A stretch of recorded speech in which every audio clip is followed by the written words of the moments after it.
মনের ভালোবাসা। আজকে প্রথম দিনের প্রথম এপিসোড। আপনাদেরকে কথা দিয়েছিলাম আমি প্রত্যেক শুক্রবার আপনাদের রিয়েল লাভ স্টোরি তার উপর আমি ভিডিও আনবো। এটা একটা ব্যর্থ প্রেমের কাহিনী, এখনো পর্যন্ত সেই প্রেমের কাহিনীটা ব্যর্থ হয়ে আছে। আমার ভিডিওর কমেন্ট থেকে আমি একটা বোনের রিয়েল লাভ স্টোরি, সেই লাভ স্টোরিটা এখনো পূর্ণতা পায়নি। তার মনের কি অবস্থা সেটা আপনাদের সামনে আমি সরাসরি শেয়ার করছি, বাট পার্সনের নাম আমি ইন্ডিকেট করছি না। তো আমার ভিডিও বাংলাদেশ থেকেও অনেকজন দেখেন, ইন্ডিয়া থেকেও অনেকজন দেখেন। তো আমি কান্ট্রির নাম ইন্ডিকেট করছি, এটা ইন্ডিয়া থেকে আমার একটা বোন আমাকে শেয়ার করেছে। তার পার্সোনাল ডিটেলস আমি আপনাদেরকে শেয়ার করলাম না, আপনারা শুনুন সেই লাভ স্টোরি। শুনে যদি আপনাদের ভালো লেগে থাকে অবশ্যই আপনারা কমেন্টের মাধ্যমে জানাবেন এই বোনের কি করা উচিত। আর আপনাদের যদি এপিসোডটা ভালো লেগে থাকে অবশ্যই কমেন্টের মাধ্যমে আপনারাও আপনাদের স্টোরি শেয়ার করতে পারেন। কোনো একটা শুক্রবার আপনাদের স্টোরি নিয়ে আমি চলে আসব। তো চলে আসি সরাসরি ইন্ট্রোতে। নমস্কার, আমি কৌশিক পারিক, আপনারা দেখছেন মনের ভালোবাসার প্রথম দিনের প্রথম এপিসোড। জ্ঞান হওয়ার পর দুজনকেই ভালোবেসেছিল, তার বাবা মা আর তার সেই প্রিয় মানুষটাকে। আমাকে কমেন্টের মাধ্যমে জিজ্ঞাসা করেছিল, আমি সেই কমেন্টে রিপ্লাই দিতে গিয়ে তাকে বললাম এটা তো তিনজন হচ্ছে, দুজন কোথায় হলো বোন? তখন বোন আমাকে দুঃখের সাথে বলে যে দাদা, আমার বাবা ছোটবেলাতেই মারা যায়, আমি যখন খুব ছোট ছিলাম।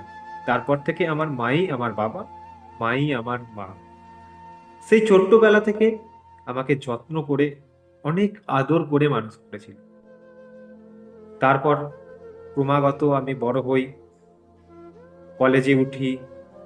কলেজে উঠে আমার একটা ছেলেকে পছন্দ হয়, তার সাথে আমার মনের অনেকটা মিল হয়, তাকে আমি আমার মনের সব কিছু শেয়ার।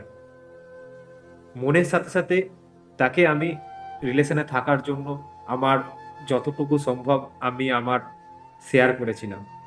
সেই মানুষটার সাথে থাকতে থাকতে আমি বুঝতেই পারিনি আমার কোনো জিনিসের খামতি আছে। সে মানুষটা খুব যত্ন করে রেখেছিল আর আমিও তাকে খুব যত্ন করে রেখেছিলাম, আঁকলে রেখেছিলাম। এতটা সুন্দর টাইম কয়েক বছর কাটিয়েছি, সেই স্মৃতি জীবনে ভুলতে পারবো না।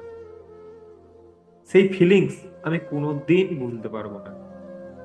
কিন্তু কোনো একটা দিন কারোর নজর লেগে যায় আমাদের রিলেশনের মধ্যে। একটা সময়ের পর আমাদের মধ্যে ঝামেলার সৃষ্টি হয়, কথা কাটাকাটি তৈরি হয়, দিনের পর দিন অশান্তি চলতে থাকে আমাদের রিলেশনে। এইভাবে মাস দুয়েক কেটে যায়। তারপর আমাদের মধ্যে একটা দূরত্ব তৈরি হয়, আমাদের কথাবার্তার ভাব বিনিময়ের মধ্যে একটা পরিবর্তন আসে। সেই পরিবর্তনটাই কাছের মানুষটাকে দূরে নিয়ে চলে গেল। পরিবর্তনটা এমন ভাবে হলো যে সেই মানুষটার চোখে আজকে আমি ভিলেন হয়ে গেছি। আমি অনেক চেষ্টা করলাম, তারপরেও তাকে বেঁধে রাখতে পারিনি। অনেক ফোন করেছি, অনেক এসএমএস করেছি, রিপ্লাই পাইনি। এইভাবে নিজেকে একটা বদ্ধ ঘরের ভিতরে টানা ১.৫-২ মাস আটকে রেখেছিলাম। তারপর শুনতে পাই সেই ছেলেটা অন্য একটা মেয়ের সাথে রিলেশনে চলে গেছে। কেন আমাকে গুরুত্ব দেবে দাদা? সে তো আমার খামতি, আমার অভাব অন্য একটা জায়গায় মিটিয়ে নিচ্ছে। তার কি আর প্রয়োজন? আমি অনেক চেষ্টা করেছি, আর তাকে ধরে রাখতে পারিনি আমার ভালোবাসা দিয়ে। ভুলটা কোথায় ছিল আমার? রিলেশনের মধ্যে তো ঝামেলা, অশান্তি, মিসআন্ডারস্ট্যান্ডিং হয়ে থাকে। সেটাকে তো দুজনকে সলভ করতে লাগবে। তা বলে এত তাড়াতাড়ি একটা অন্য রিলেশনে? হয়তো তার টাকা পয়সার অভাব ছিল না, ফ্যামিলির ব্যাকগ্রাউন্ড ভালো, তাই সে নিজে সেটেল না হওয়ার পরও অন্য একটা মেয়ের অফার খুব তাড়াতাড়ি পেয়ে গেছে। আমার মা আমাকে কষ্ট করে লোকের বাড়িতে কাজ করে মানুষ করেছে, তার কাছে হয়তো আমি গুরুত্বটা সেখানে হারিয়ে ফেলেছি, স্ট্যান্ডার্ডে। খুব খারাপ লাগে দাদা বলতে, এই মানুষটাকে আমি এতটা ভালোবেসেছি, তাকে পাওয়ার জন্য আমি এতটা চেষ্টা করি, আজও চেষ্টা করি দাদা। তার জন্যই তোমার ভিডিও আমি দেখি, আরো দাদা দিদিদের ভিডিও আমি দেখি, তোমার কাছে শেয়ার করেছিলাম, তুমি আমাকে অনেকটা হেল্প করেছো দাদা। তো আমি আমার ভালোবাসার মানুষটাকে যোগাযোগ নাই রাখতে পারি, কিন্তু মনের যোগাযোগটা দাদা এখনো বন্ধ করতে পারিনি।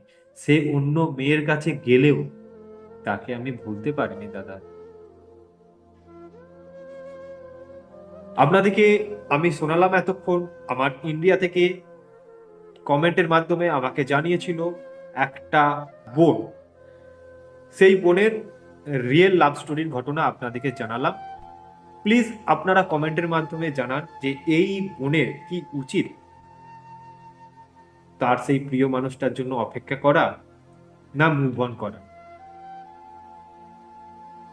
আমার সাথে যুক্ত থাকুন, রিলেশনশিপ সম্পর্কে আরো মোটিভেশনাল টিপস আপনাদেরকে আমি শেয়ার অবশ্যই করব। তার সাথে সাথে কমেন্টের মাধ্যমে আমাকে অবশ্যই আপনাদের রিয়েল লাভ স্টোরি জানান। কোনো একটা শুক্রবারে আপনাদের রিলেশনের সুন্দর মুহূর্তটাকে আমি তুলে ধরার চেষ্টা করব আমার মনের ভালোবাসা এপিসোডের মাধ্যমে। নমস্কার।